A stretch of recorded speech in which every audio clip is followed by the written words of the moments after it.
जय हिंद दोस्तों, आप सबका मैं खैर मकदम करता हूँ, स्वागत करता हूँ अजमेर व्लॉग्स के दूसरे भाग में। आपके स्क्रीन के सामने आपको इतनी सारी भीड़ जो नज़र आ रही है, ये अजमेर शरीफ में उरूस के मौके पे ये भीड़ आपको नज़र आती है। और ये पूरे हिंदुस्तान के अतराफ़ से ज़ायरीन आते हैं। कई ज़ायरीन लोग ढोल ताशा लेके, चादर लेके, नाच गाने के साथ दरगाह की जानिब बढ़ते हैं अपनी मोहब्बत और अपनी अकीदे को पेश करने के लिए। इस्लाम में नाच गाना प्रतिबंध है, यानी कि इस्लाम में नाच गाने को बहुत ही बुरा माना जाता है। फिर भी आजकल की आवाम ये कर रही है। पर ये चादर पेशी, ये पुराने ज़माने से ये रिवाज चला आ रहा है। हालांकि हमारा आज का मकसद आपको अजमेर शरीफ से जुड़ी हुई चीज़ें दिखाना है। अब आपके सामने ये जो गेट, आपको भव्य दरवाज़ा नज़र आ रहा है, ये दरवाज़ा अढ़ाई दिन के झोपड़े का एंट्रेंस पॉइंट है और इसे बादशाह इल्तुतमिश ने बनवाया। साथ ही साथ मैं आपको बता दूं, यहाँ पे सिक्योरिटी का ख्याल रखने के लिए सीसीटीवी कैमरास हर नुक्कड़ और चौराहे पे लगाए गए हैं राजस्थान गवर्नमेंट की तरफ से। अभी आपकी स्क्रीन पे जो आपको गर्दी नज़र आ रही है, ये गर्दी सिर्फ और सिर्फ इसके लिए क्योंकि अभी उरूस यानी कि डेथ एनिवर्सरी का मौका चल रहा है। डेथ एनिवर्सरी का ये जो पीरियड है, ये उरूस का जो मौका है, ये अगर निकल जाए तो साल के 12 महीने आपको ऑफ सीज़न ही मिलेगा, गर्दी ना के बराबर मिलेगी। और वही वक्त होगा अजमेर को अच्छे से एक्सप्लोर करने के लिए। आपके स्क्रीन के सामने आपको साइन बोर्ड इशारा कर रहा है 2.5 दिन के झोपड़े की तरफ, जिसे अढ़ाई दिन का झोपड़ा भी कहा जाता है। यही वो एंट्रेंस पॉइंट है जहाँ से आप एंटर करेंगे। यहाँ पे आप अगर उरूस के मौके पे आते हैं तो मेक श्योर आप अपने वॉलेट्स और मूल्यवान वस्तुओं को संभाल के रखें, उनका ख्याल रखें, क्योंकि उरूस के वक्त पे यहाँ पे पिक पॉकेटर्स बहुत पाए जाते हैं। और आपको एक फ़न फैक्ट मैं बता दूँ कि अजमेर शरीफ में हर साल उरूस आने से पहले पिक पॉकेटर्स का ऑक्शन लगता है, यानी कि इनमें जो है नेगोशिएशन होता है कि किस क्षेत्र के पिक पॉकेटर्स चोर लोग यहाँ पे चोरी करेंगे। और कई बार ये ऑक्शन में दिल्ली वाले जीतते हैं, कई बार मुंबई वाले, कई बार साउथ वाले और कई बार नॉर्थ वाले। अब आपके स्क्रीन के सामने आपको एक भव्य गेट और स्टेयरकेस नज़र आ रहे होंगे। तो इन सब का निर्माण काम दिल्ली के सल्तनत बादशाह इल्तुतमिश ने करवाया था। और अब मैं आपको जहां लेके जा रहा हूं, ये हिंदुस्तान की पुरानी मस्जिदों में से एक मस्जिद है और अजमेर की ये एक लौती ऐसी मॉन्यूमेंट है जो पुरानी है और अभी तक अपने पैरों पे खड़ी है। आगे की जानकारी देने से पहले मैं मेरे तमाम व्यूवर से ये गुजारिश करना चाहूँगा कि आप लोग ये बात को अपने चाहने वाले, अपने जानने वालों से ज़रूर शेयर करें। ये अजमेर शरीफ में जो मस्जिद है, ये मस्जिद एक बहुत ही पवित्र मुक़द्दस जगह है और यहाँ पे आप ऐसी कोई काम ना करें जिससे मस्जिद और अल्लाह के घर की बेअदबी और उसकी तौहीन हो। तो इस बात का तमाम ज़ाहिरीन, तमाम विज़िटर्स इस बात का ख्याल रखें। और अगर आपके घर में आपका भाई, आपका बेटा या आपके परिवार का कोई सदस्य अकेले दोस्तों के साथ अजमेर उर्स में जाता है तो आप उसे भेजने से परहेज़ करें। उसकी वजह यह है कि इल्ला माशाअल्लाह आजकल ज़्यादा तादाद में बच्चे ड्रग्स का सेवन कर रहे हैं, चरस, गांजा का वापर कर रहे हैं और ये उनकी सेहत के लिए बहुत ही ज़्यादा हानिकारक है। जितने भी यूथ दोस्तों के साथ अजमेर शरीफ जाते हैं उसमें अक्सर तादाद इस तरह की पाई जाती है जो यहाँ पे आके चरस, गांजा, अफ़ीम जैसी चीज़ों का सेवन करते हैं। आगे पीछे माँ बाप नहीं होते, पुलिस देखते हुए भी अनजान बन जाती है और उन्हें रोकती नहीं। इसी के लिए मेरी तमाम परिवार वालों से गुजारिश है कि आप अपने बच्चों को अकेले ना भेजें और मुसलसल तौर पर उनका ड्रग टेस्ट कराएं ताकि आपको पता चल सके वो किसी तरह के ड्रग्स का सेवन करते हैं या नहीं। अब आपके स्क्रीन के सामने जो ये भव्य मस्जिद नज़र आ रही है, ये मस्जिद सैंडस्टोन से बनी हुई है और इस मस्जिद का तामीरी काम 1192 यानी कि 1192 में मुकम्मल हुआ था। इसकी तामीरी काम करने वाले शख्स का नाम है कुतुबुद्दीन अब्बैक और इस मस्जिद का डिज़ाइन बनाया गया था अबू बकर के हाथों, जो हेरत के रहने वाले थे। फिर आगे चल के बादशाह इल्तुतमिश ने जो कि दिल्ली के सुल्तान थे 1213 में, और भी बेहतरीन रंग रूप और आकार दिए इस मस्जिद को खूबसूरत बनाने के लिए। आपके स्क्रीन के सामने जो मस्जिद का गेट है उस पर कुरान शरीफ की आयतें लिखी हुई हैं, और ये आयतों को गौर से देखने के बाद आपको इस बात का इल्म होगा कि उस ज़माने में भी कैलीग्राफी में परफेक्शन हासिल करना कितना मुश्किल हुआ करता था। आज हमारे पास सारे साजो सामान हैं, फिर भी परफेक्शन हासिल करना मुश्किल होता है। उस वक्त पे तो ये सब कुछ नहीं था, और हर एक हुर्फ, हर एक बारीकी का ख्याल रखा गया है। ये थी डिज़ाइन, और इसका पूरा श्रेय जाता है डिज़ाइनर अबू बकर हारित के रहने वाले और कुतुबुद्दीन अब्बाइक के। अब इस मस्जिद से जुड़ी हुई कुछ मिथ हैं, तो उस मिथ और अफवाह को हम बर्स्ट करेंगे। हालांकि ये बात आम की जा रही है लोगों के बीच में कि ये मस्जिद को जिन्हों ने बनाया था, स्पिरिट ने बनाया था, इसी के लिए 2.5 दिन में मुकम्मल हुआ।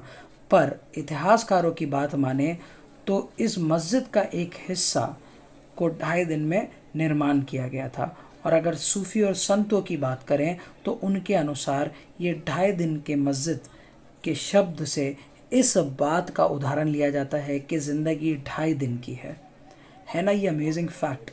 आपको मैं ये भी बता दूं कि आर्कियोलॉजी सर्वे ऑफ इंडिया के अनुसार इस मस्जिद के जो तामीरी काम, जो निर्माण और कंस्ट्रक्शन हुआ है, उसमें आपको हिंदू, मुस्लिम, जैन आर्किटेक्चर की झलक दिखेगी। इस मस्जिद के बारे में एक और फन फैक्ट मैं आपको बताता हूँ कि ये मस्जिद आर्कियोलॉजी सर्वे ऑफ इंडिया के अनुसार एक हेरिटेज है, और इस हेरिटेज का हमें उसी तरह ख्याल रखना है। तो आप अपने कचरों को कूड़ादान में फेंकें और इस धरोहर को, इस देश की धरोहर का सम्मान करें, आदर करें। चलिए बाज़ार की तरफ चलते हैं। अगर आप शॉपिंग करने के इरादे से आए हैं और आप अजमेर से कुछ शॉपिंग करना चाहते हैं, तो ये आपके लिए एक बेहतरीन जगह हो सकती है शॉपिंग करने के लिए। उसकी वजह यह है क्योंकि उरूस के वक्त पे हिंदुस्तान के हर एक कोने से लोग यहाँ पे अपने शॉप को, अपने दुकानों को सेटल करने आते हैं। चाहे वो इमिटेशन ज्वेलरी की बात हो, चाहे वो फूड और बेवरेजेस की बात हो, चाहे वो कपड़े की बात हो, या किसी भी आर्टिफिशियल वस्तुओं की बात हो। यहाँ पे आप बार्गेन नहीं कर पाएंगे क्योंकि अक्सर दुकान आपको फिक्स रेट देंगे। पर अगर आप एक बजट प्लानर हैं तो ये जगह आपके लिए उतनी भी किफ़ायती नहीं होगी। अब आपको एक और बात मैं बता दूं, आप अगर अजमेर शरीफ गए हैं उरूस के वक्त पे और आप खाने के शौकीन हैं और आपका मन अगर बिरयानी खाने का करता है, तो वहाँ पे हैदराबादी बिरयानी का बोर्ड देख के आप बिरयानी खाने ना चले जाएं, क्योंकि आप निराश हो जाएंगे। यहाँ पे हैदराबादी बिरयानी का बोर्ड तो लगा होता है, पर वो असल में बिरयानी होती है मुरादाबाद की। और मैं आपको एक और बात बता दूं कि जो दिल्ली और नॉर्थ इंडिया का फेमस शीरमल है, वो भी आपको यहाँ खाने मिल जाएगा। लेडीज़ के लिए इमिटेशन ज्वेलरीज भी अवेलेबल उपलब्ध होती है, और मोजड़ी आपको काफ़ी सस्ती मिलेगी माशाल्लाह। रास्ते में चलते वक्त आप इस बात का पूरा ख्याल रखें कि जितने बेगर्स आपको नज़र आते हैं, ये बेगर्स को आप पैसे ना दें, क्योंकि ये बेगर्स भी लाखों रुपए कमा के यहाँ से जाते हैं। अगर आप इन्हें कुछ देना ही चाहते हैं तो खाने पीने की वस्तुएं दें, इनसे उनका भी पेट भरेगा और आपको भी दुआएं मिलेंगी। साथ ही साथ मैं फिर से एक बार गुजारिश करूं कि पिक पॉकेटर से अपनी जेबों को बचाएं। अब ये गली जो आपको नज़र आ रही है, ये गली आपको लेके जाएगी अन्ना सागर की तरफ। अन्ना सागर ये अजमेर में एक प्रसिद्ध झील लेक है, और ये झील कुदरती नहीं बल्कि इसे इंसानों ने बनाया था। ये झील का निर्माण 1135 से लेकर 1150 के बीच में हुआ, और ये झील बनाने का मकसद केवल इतना था कि अजमेर और उसके आसपास में रहने वाले लोगों को पानी की किल्लत ना हो। हम सब जानते हैं कि राजस्थान में आज भी कई क्षेत्र ऐसे हैं जहाँ पे पानी की किल्लत है। इसी के लिए सन 1135 में अर्नो राजा, जिन्हें अन्ना भी कहा जाता है, इनने ये आर्टिफिशियल लेक बनवाई। ये लेक 13 किलोमीटर्स में फैली हुई है, और इसकी मैक्सिमम गहराई डेप्थ है 4.4 मीटर्स, तकरीबन 14 फीट के करीब, और ये 47,50,000 क्यूबिक मीटर पानी स्टोर कर पाता है। वाकई में ये उन दिनों का एक बेहतरीन नमूना है आर्किटेक्चर का। और अन्ना सागर लेक अपने सनसेट पॉइंट के लिए भी काफ़ी ज़्यादा प्रसिद्ध है, ना कि आज बल्कि अतीत में भी। और इसी की जानकारी आपको देने के लिए मैं आपको लेके चलता हूँ बारादारी में। अब आप सोच रहे होंगे ये बारादारी क्या है, तो अभी बारादारी में जाने के लिए आपको एंट्री फ़ी पे करनी होगी, जो है 25 रुपीज़। नाम से तो शायद आपको ना पता चले, पर सीनरी देख के मुझे ये यकीन है कि आप पहचान जाएंगे बारादारी क्या है। बारादारी को इंग्लिश में पवेलियन भी कहा जाता है और हिंदी में मंडप। जी हाँ, ये वही खूबसूरत जगह है जिस खूबसूरत जगह पे आप सनसेट को यानी कि सूरज को अस्त होते देखेंगे। इस पवेलियन के एतराफ़ में यानी कि पास ही में दौलत बाग भी है। ये एक बहुत खूबसूरत जगह है।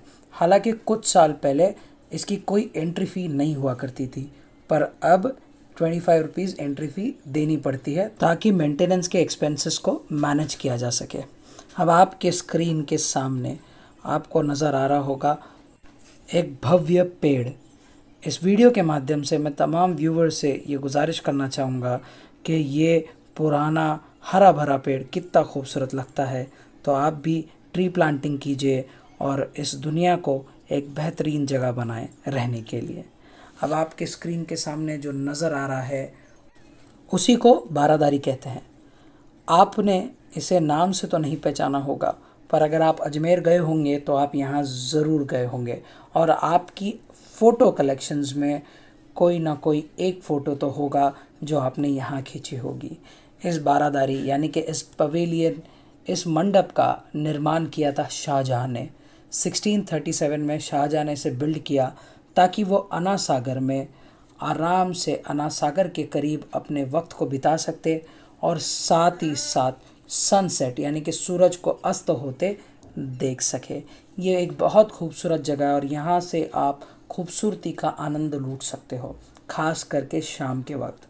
पर मैं यहाँ पे जाके थोड़ा सा मायूस हुआ, थोड़ा सा नाराज़ हुआ। उसकी वजह ये थी कि ये हमारे देश की धरोहर है और इस देश की धरोहर पे लोग गुटखा, तंबाकू, पान खा के थूक रहे थे और बहुत ही गंदे तरीके से गंदा कर रहे थे।